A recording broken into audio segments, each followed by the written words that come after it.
آج کی اس تفصیلی اور گہری فکری گفتگو میں ہم ایک ایسی تاریخی دستاویز کا مطالعہ کرنے جا رہے ہیں جو تاریخ انسانیت کے چند انتہائی تاریک لیکن ساتھ ہی انتہائی روشن لمحات میں سے ایک کی عکاسی کرتی ہے۔ جی بالکل، اور اس گفتگو کا آغاز کرنے سے پہلے ذرا اس منظر کا تصور ذہن میں لانا ضروری ہے۔ ایک انتہائی پرسکون اور روحانی فضا ہے۔ مسجد کا وہ لمحہ جب امام علی علیہ السلام کو ابن ملجم، جس پر اللہ کی لعنت ہو، کی جانب سے ایک زہر آلود تلوار کی ضربت لگ چکی ہے۔ دراصل یہ وہ وقت ہے جب ایک انسان پر یہ حقیقت پوری طرح عیاں ہو جاتی ہے کہ اس دنیا میں اس کا وقت اب مکمل ہونے والا ہے۔ صحیح، اور ہم سب اس بات سے واقف ہیں کہ جب کوئی انسان اپنی زندگی کے آخری لمحات میں ہوتا ہے، خاص طور پر جب وہ شدید جسمانی تکلیف اور کرب کے عالم میں ہو، تو اس کے منہ سے نکلنے والے الفاظ میں کوئی بناوٹ نہیں ہوتی۔ بالکل کوئی بناوٹ نہیں ہوتی۔ وہ الفاظ دراصل اس کی پوری زندگی کا نچوڑ اور خالص ترین حقیقت ہوتے ہیں۔ آج کے اس فکری سفر کا مقصد، یا یوں کہیے کہ اس گہرے مطالعے کا جو بنیادی ہدف ہے، وہ نہج البلاغہ کے ایک انتہائی اہم جز کو سمجھنا ہے۔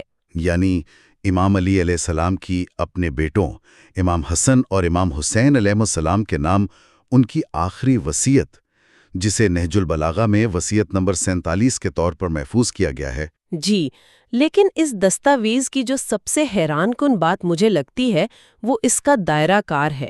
بظاہر تو یہ ایک باپ کے اپنے بیٹوں کو کی گئی آخری وصیت ہے۔ ہاں، مگر خود امام علیہ السلام کے اپنے الفاظ اس بات کی گواہی دیتے ہیں کہ وہ دراصل کس سے مخاطب ہے۔ وہ فرماتے ہیں کہ میں تم کو، اپنی تمام اولاد کو، اپنے کنبے کو اور جن جن تک میرا یہ نوشتہ پہنچے سب کو وصیت کرتا ہوں۔ یہ ایک انتہائی اہم نکتہ ہے۔ یہ الفاظ اس پیغام کو ایک آفاقی حیثیت دے دیتے ہیں، یعنی یہ محض ایک تاریخی خط نہیں ہے جو 1400 سال پہلے کسی نے اپنے بیٹوں کو لکھا۔ دراصل یہ آج کے دور میں سانس لینے والے ہر انسان کے نام ایک براہ راست پیغام ہے۔ ایک ایسا نصاب ہے جس میں تقوی، انصاف، کمزوروں کی حفاظت اور یہاں تک کہ اپنے قاتل کے ساتھ بھی عدل کرنے کے وہ اصول بیان کیے گئے ہیں جو انسانیت کی معراج ہیں۔ تو آئیے اس وصیت کے بالکل ابتدائی حصے پر غور کرتے ہیں۔ اس کا باقاعدہ آغاز جس بنیاد پر ہوتا ہے وہ تقوی ہے، یعنی اللہ کا خوف، اور اس کے فوراً بعد اس دنیا کی حقیقت سے جڑی بے رغبتی کا ذکر ہے۔ جی، امام علیہ السلام فرماتے ہیں کہ میں تم دونوں کو وصیت کرتا ہوں کہ اللہ سے ڈرتے رہنا، دنیا کے خواہش مند نہ ہونا اگرچہ وہ تمہارے پیچھے لگے، اور دنیا کی کسی ایسی چیز پر نہ کڑنا جو تم سے روک لی جائے یا چھن جائے۔ ذرا اس پر رک کر سوچتے ہیں۔ آج کے اس مادی دور میں جہاں ہر انسان دنیا کے پیچھے بھاگ رہا ہے، یہ نصیحت میرا مطلب ہے یہ بظاہر بہت مشکل لگتی ہے۔ ایک عام انسان اس نفسیاتی کیفیت کو کیسے سمجھے کہ دنیا کے پیچھے بھی نہیں بھاگنا اور جو چھن جائے اس پر افسوس بھی نہیں کرنا؟ میں سمجھتا ہوں یہ بہت ہی گہرا سوال ہے۔ اگر ہم اسے آج کی جدید نفسیات اور سماجیات کے وسیع تر تناظر میں دیکھیں تو یہ دراصل ایک انتہائی طاقتور نفسیاتی اصول ہے۔ انسان کی سب سے بڑی پریشانی، ڈپریشن اور دکھ کا سبب ہی مادی چیزوں کی اندھی خواہش اور ان کے چھن جانے کا خوف ہوتا ہے۔ یعنی وہ خوف ہی انسان کو ذہنی اذیت میں مبتلا رکھتا ہے۔ بالکل۔ جب کوئی انسان اس مقام پر پہنچ جاتا ہے جہاں وہ دنیا کے پیچھے نہیں بھاگتا بلکہ دنیا اس کے پیچھے بھاگتی ہے، لیکن وہ پھر بھی اس سے بے نیاز رہتا ہے، تو وہ دراصل مکمل ذہنی اور روحانی آزادی حاصل کر لیتا ہے۔ تو کیا مادی چیزوں کے چھن جانے پر نہ کڑھنے کا مطلب یہ ہے کہ انسان کوشش کرنا ہی چھوڑ دے؟ نہیں، ہرگز نہیں۔ اس کا مطلب یہ ہے کہ وہ ان مادی چیزوں کو اپنے دل اور دماغ کا مالک نہ بننے دے۔ یہ کیفیت انسان کو اندیکھی زنجیروں سے آزاد کر دیتی ہے۔ یہ وہ تقوی ہے جو انسان کو دنیا میں رہتے ہوئے بھی دنیا کی قید سے باہر نکال دیتا ہے۔ یہ دراصل ذہنی سکون کا ایک عملی فارمولہ ہے، اور اسی بنیاد پر آگے چل کر ایک اور بہت بڑا اصول قائم کیا گیا ہے۔ وصیت میں آگے چل کر امام علیہ السلام فرماتے ہیں کہ جو کہنا حق کے لیے کہنا اور جو کرنا ثواب کے لیے کرنا، ظالم کے دشمن اور مظلوم کے مددگار بنے رہنا۔ یہ جملہ واقعی بہت وزن رکھتا ہے۔ جی، جب میں یہ جملہ پڑھتی ہوں تو مجھے آج کا دور یاد آ جاتا ہے، جہاں لوگ اکثر یہ سوچ کر خاموش ہو جاتے ہیں کہ ہمیں کیا، ہمارا تو اس مسئلے سے کوئی لینا دینا نہیں۔ یہ جملہ تو اس غیر جانبداری کی سوچ کے بالکل خلاف ہے۔ بجا فرمایا، اور یہی اس پیغام کی اصل روح ہے۔ یہ ایک ایسا اصول ہے جو واضح کرتا ہے کہ اسلام میں نیکی کا تصور صرف یہ نہیں ہے کہ انسان ایک کونے میں بیٹھ کر اپنی ذات تک محدود ہو جائے اور محض انفرادی عبادات کرتا رہے۔ ظالم کا دشمن اور مظلوم کا مددگار بننا، یہ تو ایک فعال سماجی اور عالمی اصول ہے۔ دراصل اس کا مطلب ہے کہ ظلم کے خلاف آواز اٹھانا اور حق کے ساتھ کھڑے ہونا معاشرے کا ایک لازمی حصہ ہے۔ یہ جملہ ہر اس شخص کی ضمیر کو جھنجھوڑتا ہے جو معاشرے میں ہونے والے ظلم پر مجرمانہ خاموشی اختیار کر لیتا ہے۔ حق بولنا اور ہر عمل میں صرف رضائے الہی اور ثواب کی نیت رکھنا انسانی کردار کو اس بلندی پر لے جاتا ہے جہاں دنیاوی مفادات، خوف یا لالچ کی کوئی اہمیت نہیں رہتی۔ یہ بات ہمیں اس وصیت کے دوسرے انتہائی اہم حصے کی طرف لے جاتی ہے، اور وہ ہے خاندانی اور معاشرتی ہم آہنگی۔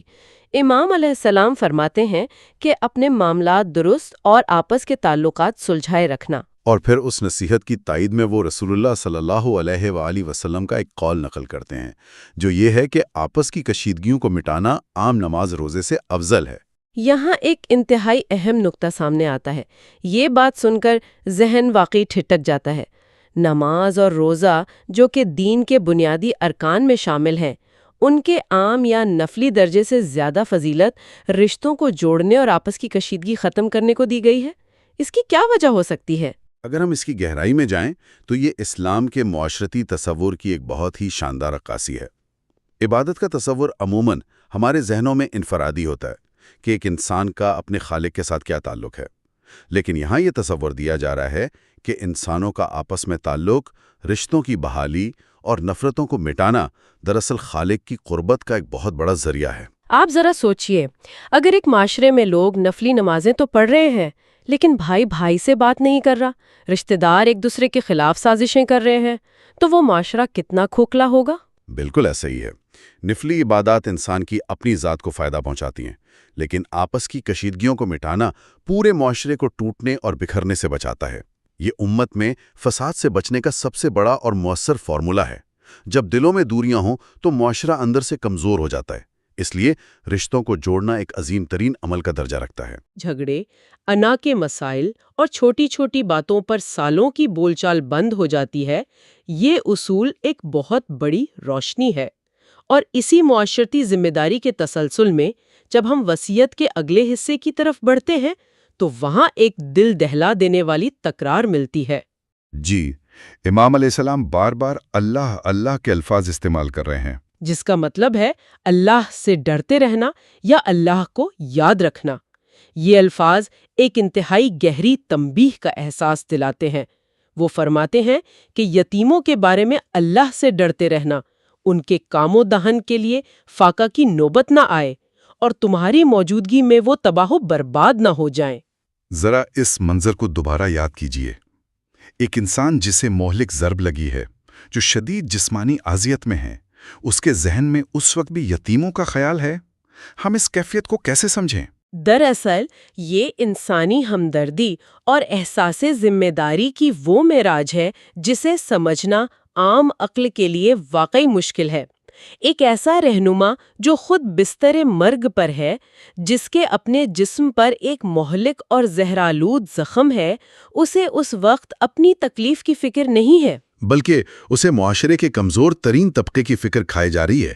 یہ الفاظ ہمیں یہ احساس دلاتے ہیں کہ یتیم کی کفالت صرف یہ نہیں ہے کہ کچھ پیسے دے دیے، بلکہ یہ یقینی بنانا ہے کہ معاشرے کی بے حسی کی وجہ سے وہ بھوکے نہ سوئیں اور ان کا مستقبل تباہ نہ ہو جائے۔ یہ ایک انتہائی حساس سماجی ذمہ داری ہے۔ یہ بتاتا ہے کہ ایک سچے رہنما کا دل کس کے لیے دھڑکتا ہے، اور صرف یتیم ہی نہیں بلکہ وصیت میں پڑوسیوں کے بارے میں بھی بیانہ یہی تاکید کی گئی ہے۔ فرمایا گیا کہ اپنے ہمسایوں کے بارے میں اللہ سے ڈرتے رہنا، کیونکہ ان کے بارے میں تمہارے پیغمبر صلی اللہ علیہ وآلہ وسلم نے برابر ہدایت کی ہے۔ اور پھر اس میں جو سب سے حیران کن بات ہے وہ یہ ہے کہ آپ صلی اللہ علیہ وآلہ وسلم اس حد تک ان کے لیے سفارش فرماتے رہے کہ ہم لوگوں کو یہ گمان ہونے لگا کہ آپ انہیں بھی وراثت دلائیں گے۔ اگر ہم آج کے دور کی بات کریں جہاں ہم بڑے بڑے اپارٹمنٹس میں رہتے ہیں، سالوں گزر جاتے ہیں اور ہمیں یہ نہیں معلوم ہوتا کہ ہمارے ساتھ والے دروازے کے پیچھے کون رہ رہا ہے، اس کی کیا ضروریات ہیں۔ اس تناظر میں پڑوسی کا حق اتنا بڑھ جانا کہ وہ وراثت میں حصے دار لگنے لگے، یہ کیا پیغام دے رہا ہے؟ یہ دراصل کمیونٹی یا محلے کی سطح پر معاشرے کو جوڑنے کا ایک زبردست نظام ہے۔ جب ایک انسان اپنے پڑوسی کا اس حد تک خیال رکھے گا کہ اسے اپنا وارث سمجھنے لگے تو اس محلے میں، اس شہر میں کوئی کیسے تنہا اور بے آسرا رہ سکتا ہے؟ جدید دور کی جو سب سے بڑی بیماری ہے وہ سماجی تنہائی ہے۔ ہم ہجوم میں رہ کر بھی اکیلے ہیں۔ صحیح۔ اور یہ وصیت ہمیں بتاتی ہے کہ پڑوسی کا حق صرف مسکرا کر سلام کر لینا نہیں ہے، بلکہ اس کے دکھ درد میں شریک ہونا ہے۔ ان آخری لمحات میں عام پڑوسیوں کا یہ ذکر ان کے کردار کی بلندی کو ظاہر کرتا ہے۔ بالکل۔ اور اس سماجی ہم آہنگی کے ساتھ ساتھ وصیت میں دین کے ستونوں کی اہمیت کو بھی انتہائی منفرد انداز میں بیان کیا گیا ہے۔ جیسے قرآن کے بارے میں جو نصیحت کی گئی، اس کے الفاظ بہت غور طلب ہیں۔ جی، امام علیہ السلام نے فرمایا کہ قرآن کے بارے میں اللہ سے ڈرتے رہنا، ایسا نہ ہو کہ دوسرے اس پر عمل کرنے میں تم پر سبقت لے جائیں۔ میں یہ سوچ رہی تھی کہ یہ نہیں کہا گیا کہ صرف اس کی تلاوت کرتے رہنا، اس میں سبقت لے جانے یا آگے نکل جانے کی بات کیوں کی گئی ہے؟ یہ ایک بہت ہی چشم کشا نقطہ ہے۔ قرآن محض طاقوں میں سجانے کی یا صرف برکت کے لیے پڑھنے کی کتاب نہیں ہے، بلکہ یہ ایک مکمل نظام حیات ہے۔ اس پر عمل کرنے میں سبقت لے جانے کی جو دوڑ ہے، وہ دراصل اس کے اصولوں کو معاشرے میں نافذ کرنے کی دوڑ ہے۔ اور قرآن کے اصول کیا ہیں؟ عدل، مساوات، سچائی، امانت داری اور انسانی حقوق کی پاسداری۔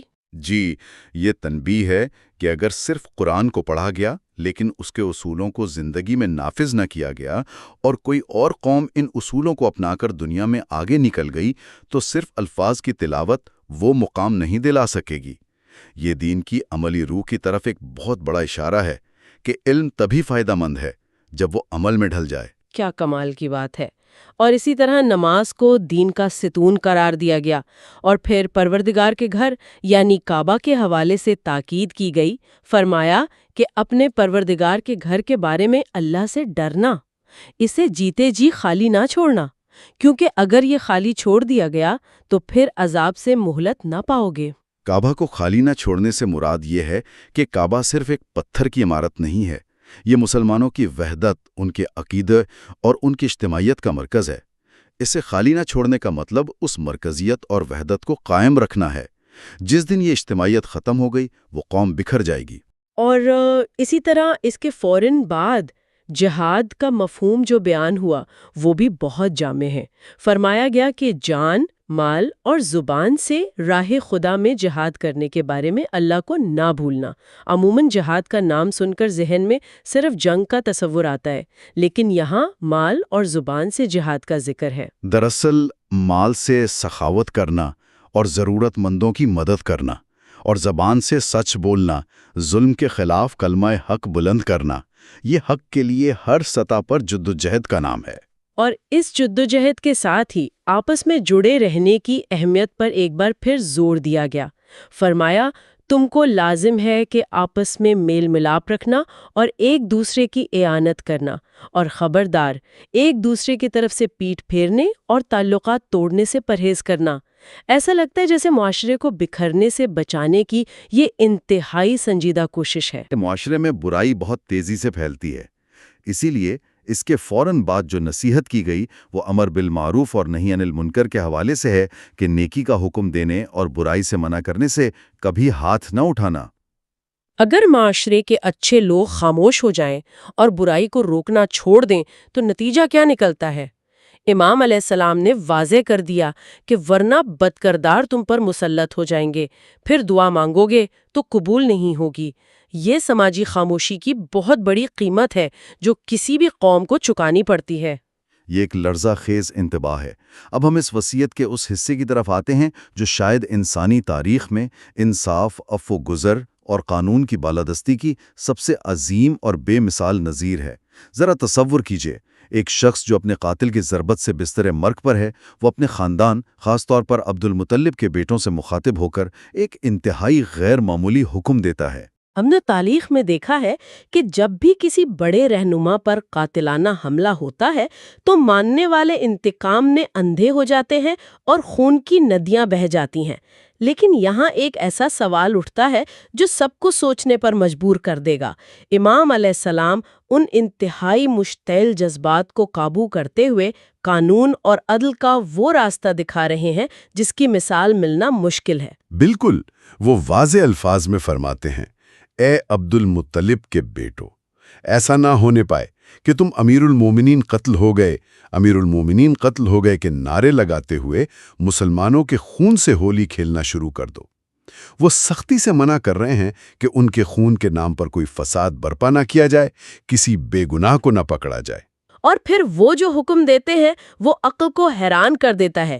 وہ فرماتے ہیں کہ دیکھو، میرے بدلے میں صرف میرا قاتل ہی قتل کیا جائے۔ اور انصاف کا معیار دیکھیے کہ بات صرف یہاں تک نہیں رکتی۔ وہ فرماتے ہیں کہ دیکھو، جب میں اس ضرب سے مر جاؤں تو اس ایک ضرب کے بدلے میں ایک ہی ضرب لگانا۔ یہ ہے قصاص اور عدل کی انتہا۔ قاتل نے ایک ضرب لگائی ہے تو بدلے میں بھی صرف ایک ہی ضرب لگائی جائے، اس سے زیادہ کی قطعی اجازت نہیں ہے۔ انسانی تاریخ میں طاقت کے نشے میں اور انتقام کی آگ میں ایسے اصول کون وضع کرتا ہے؟ یہ ظاہر کرتا ہے کہ قانون کی بالادستی ہر چیز، حتیٰ کہ ایک عظیم رہنما کی جان سے بھی زیادہ اہم ہے۔ اور پھر انسانی حقوق کی وہ آخری حد جو اس وصیت میں نظر آتی ہے، وہ یہ ہے کہ قاتل کی لاش کے ساتھ بھی کوئی توہین آمیز سلوک نہ کیا جائے۔ امام علیہ السلام رسول اللہ صلی اللہ علیہ وآلہ وسلم کا حوالہ دیتے ہوئے فرماتے ہیں کہ خبردار، کسی کے ہاتھ پیر نہ کاٹو، یعنی مثلہ نہ کرو، اگرچہ وہ کاٹنے والا کتا ہی ہو۔ انسانی حقوق کی حفاظت کی جا رہی ہے، اسے بھی مسئلہ کرنے سے یعنی اس کے اعضاء کاٹنے سے روکا جا رہا ہے۔ اگر ہم اس پورے منظرنامے کا تجزیہ کریں تو یہ بات پوری طرح واضح ہو جاتی ہے کہ امام علیہ السلام اپنے آخری تکلیف دہ لمحات میں بھی عدل کے اصولوں سے 1 انچ پیچھے نہیں ہٹے۔ دراصل یہ وصیت عدل و انصاف اور قانون کی بالادستی کا سب سے عظیم چارٹر ہے۔ آج کے اس تفصیلی گفتگو کے بعد جب ہم اس وصیت کے اسباق کو یکجا کرتے ہیں تو یہ بات بالکل واضح ہو جاتی ہے کہ یہ محض ایک پرانی تاریخی دستاویز نہیں ہے، یہ تقویٰ، انصاف اور روحانیت کا ایک زندہ اور دھڑکتا ہوا نصاب ہے۔ جی، اس میں وہ حکمت پوشیدہ ہے جو انسانیت کی بھلائی پر مبنی زندگی گزارنے کے لیے مشعل راہ ہے۔ اور اگر ہم اختتامی کلمات میں امام علی علیہ السلام کی شخصیت کا نچوڑ بیان کرنا چاہیں تو ہم دیکھتے ہیں کہ ایک ایسا انسان جس کا جسم زہرآلود تلوار سے کٹ چکا ہے، لیکن اس کی روح دنیا کو حقوق، رحمدلی اور عدل کا آخری سبق پڑھا رہی ہے۔ ان کے الفاظ میں صرف انسانیت کے مستقبل، یتیموں، پڑوسیوں اور انصاف کی فکر ہے۔ اور اس گفتگو کو اختتام کی طرف لے جاتے ہوئے ایک ایسا خیال ذہن میں ابھرتا ہے جو گزشتہ تمام گفتگو سے آگے کی سوچ بیدار کرتا ہے۔ انسان کی زندگی کا آخری لمحہ دراصل اس کی پوری زندگی کی ترجیحات، اس کی سوچ اور اس کے اعمال کا حقیقی آئینہ ہوتا ہے۔ جو کچھ انسان نے زندگی بھر محسوس کیا ہوتا ہے، جسے اہمیت دی ہوتی ہے، وہی آخری وقت میں اس کی زبان پر آتا ہے۔ بے شک ایسا ہی ہے۔ تو اگر ہم ذرا دیر کے لیے سوچیں کہ اگر کل اس دنیا سے ہمارا رخصت ہونے کا وقت آ جائے تو ہماری آخری فکر کیا ہوگی؟ کیا ہم اپنے ارد گرد بسنے والے یتیموں، محلے کے ان پڑوسیوں، ٹوٹے ہوئے رشتوں اور معاشرے میں ہونے والے عدل و انصاف کے بارے میں اتنی ہی فکر مند ہوں گے؟ اس سوال پر ضرور غور کیجیے گا۔ پرسکون رہیے اور اس روحانی حکمت پر تفکر کرتے رہیے۔